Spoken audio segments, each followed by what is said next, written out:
All right, Orlando series.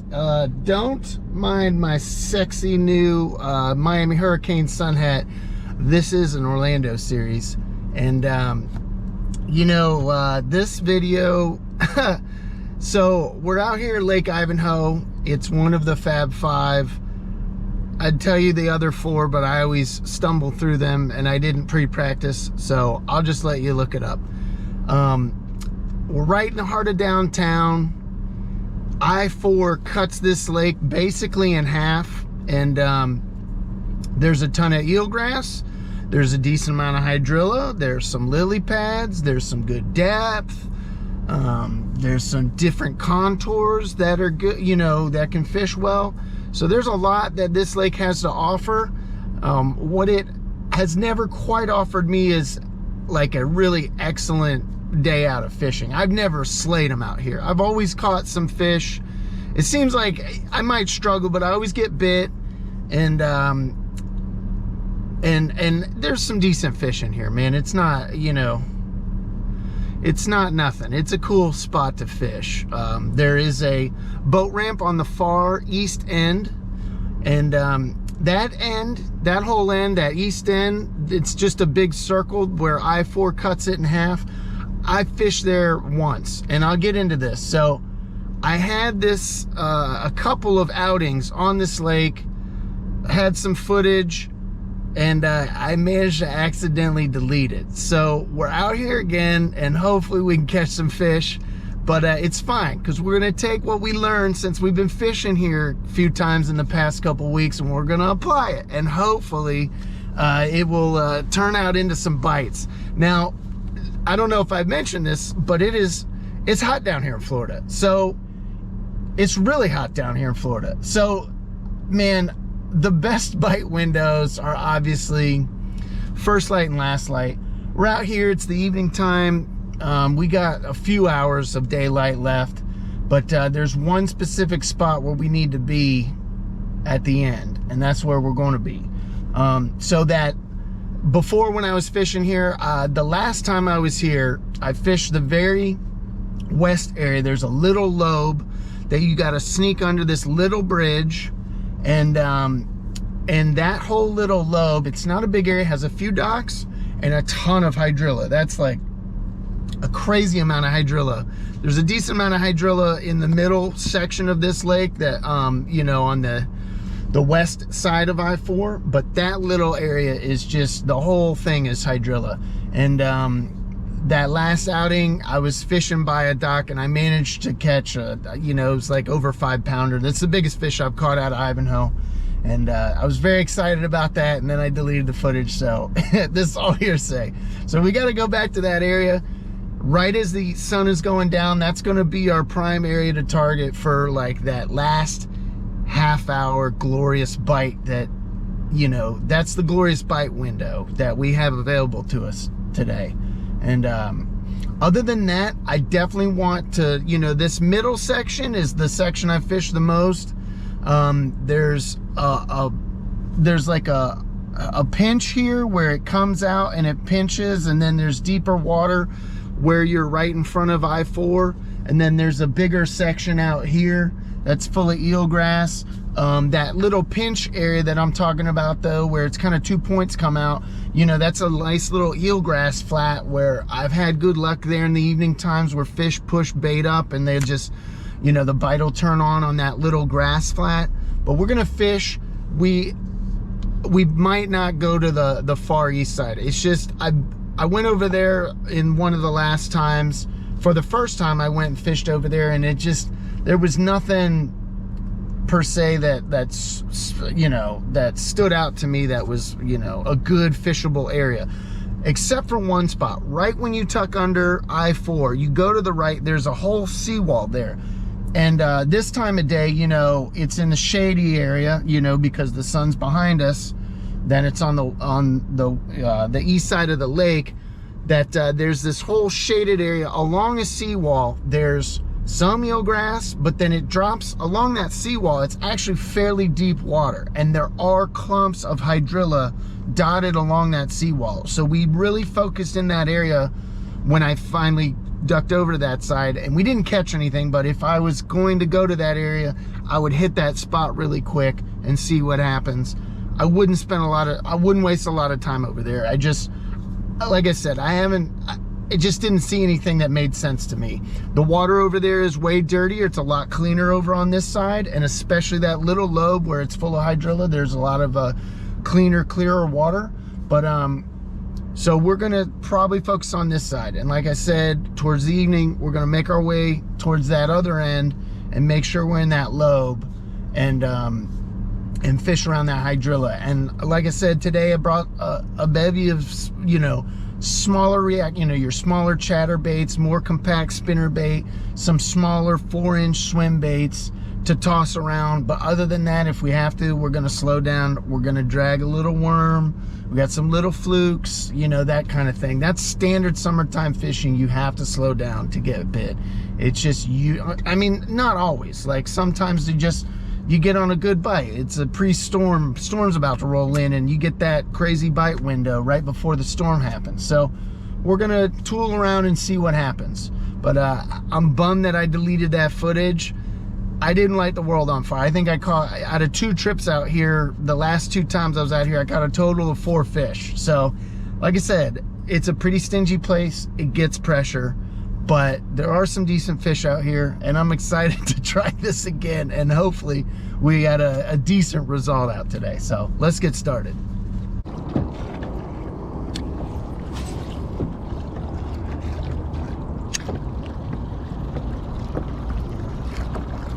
Oh, there's one. There we go.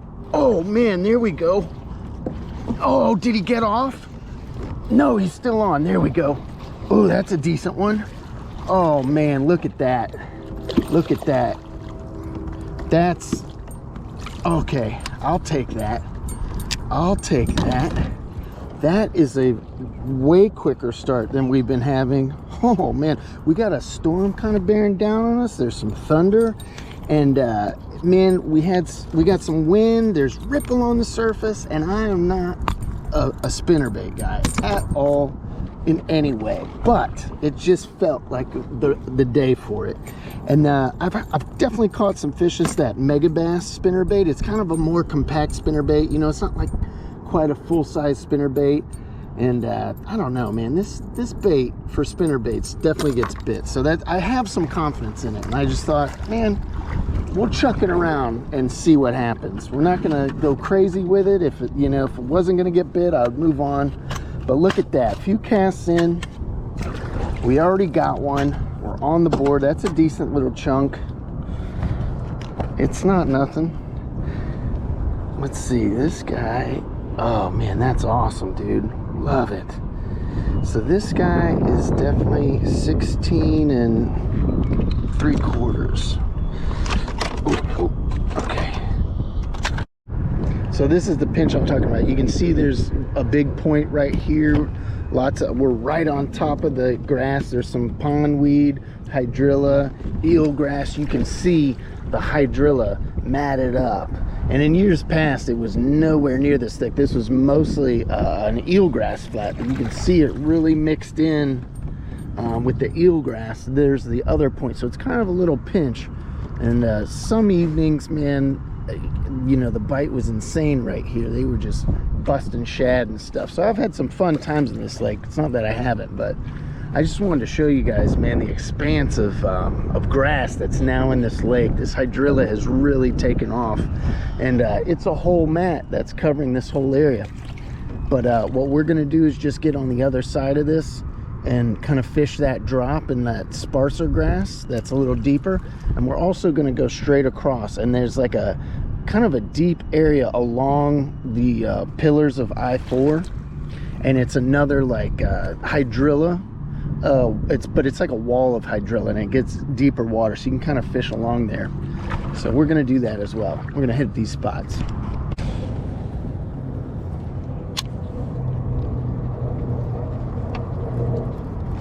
There's one. There we go. There we go. There's one. Oh, here's another one on the old spinner bait. All right. Heck yeah. Ooh, I got you. I got you. I got you. Nice.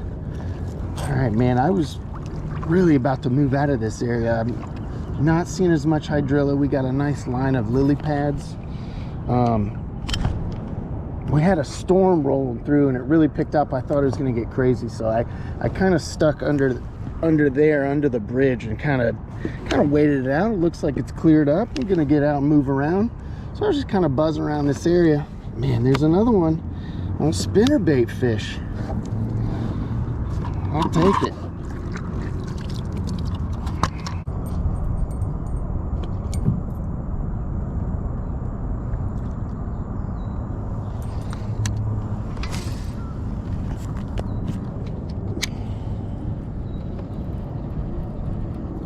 Oh, there's another one. There we go. There we go. Another spinnerbait fish. Heck yeah. Oh, he came off. No. Oh, dang it. So we're right back where we caught the first fish. You can see my vehicle's right over there. And it's just an area, man, where I've been seeing a lot of bait and stuff. And I saw a few fish kind of hit the surface over here. So we're going to stay over here for a few and kind of pick this area apart with the spinnerbait. Make sure we're covering all this area.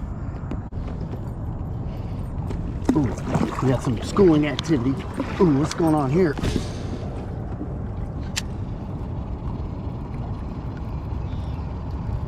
Come on, dang it.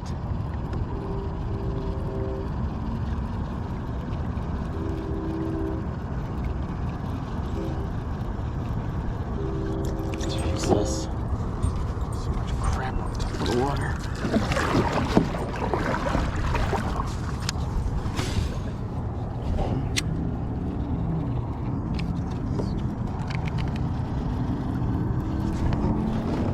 There's one. There we go.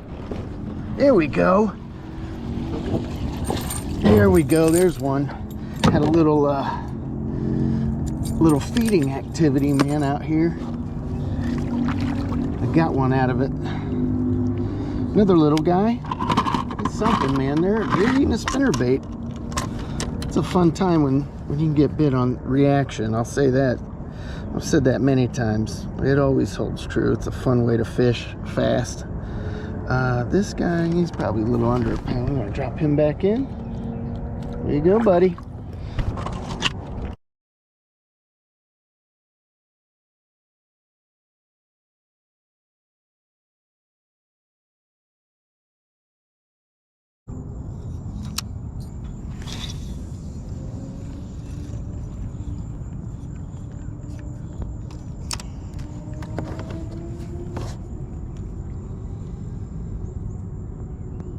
Ooh, that feels like a bite.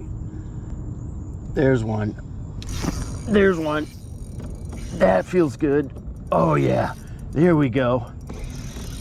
All right, nice. We hopped over here to that side I was talking about with all the hydrilla, and we're just, ooh, this feels good. Oh man. You know, last time I was here, we caught 3 as the sun was going down. We're just fishing around this deeper hydrilla and stuff. God, this fish hasn't come up yet. Oh, that's a nice one. That's a good fish. Oh, look at this. That's a nice fish. We're just fishing this deeper hydrilla. There he is. Oh, God, that's a good one. Oh, here we go. Come here, big girl. Come here, big girl. Heck yeah, we just got this. No, no, no, no, no, no. Absolutely. Look at that. Man, that's what I'm talking about. We could have stayed over where we were and chased some schooling fish, throwing that spinnerbait, but I told myself I wasn't going to screw around. I had my game plan. We're going to come finish the night over here, slow, dragging this, you know, this beaver around this hydrilla. There we go. That's what we're after. That's the payout right there. That's a nice fish. That is a nice fish. Heck yes. Let's get this girl measured. We'll drop her back in. Okay. Oh, that's a beauty. All right. Oh, look at that. We are 20 and a half. 20 and a half.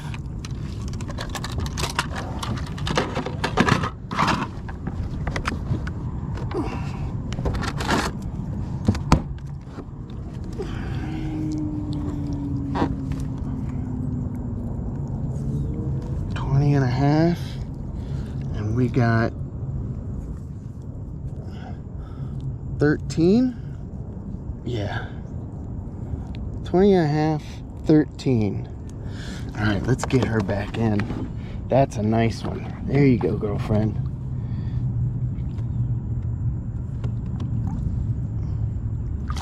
There she goes. Heck yeah.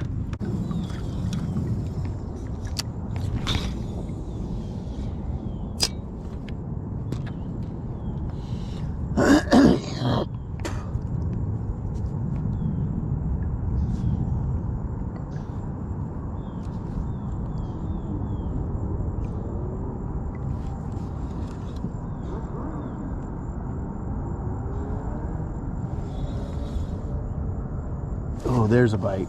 There we go. Come on, get it. There we go. There's one. There's one. Oh, look at this little guy. Look at that little tiny guy. All right, there's another one. We got the biggest one of the day back here and the smallest one of the day back here. Let's let this guy go. Here you go, buddy. All right, got the sun setting behind us, and had a fun time. Caught some fish. It was a real bummer that I accidentally deleted the footage I had of the prior trips, but this worked out. It was funny. I don't fish this lake consistently. You know, I pop in here from time to time. It's not big on my radar. It's a fun spot, you know. We caught like 4 or 5 fish today. That's about usually what I hope for. You know, that's my best case scenario out here for the most part. And but those 2 prior trips within the past month, they really had a good game plan coming into today, so it kind of worked out. And we caught fish. You know, I just went to the areas where I've seen the fish feeding. You know, I went back to the Hydrilla in hopes of catching a nice one, and we did that. So that was a good game plan, and we executed it well. So no complaints, man. That was an awesome time.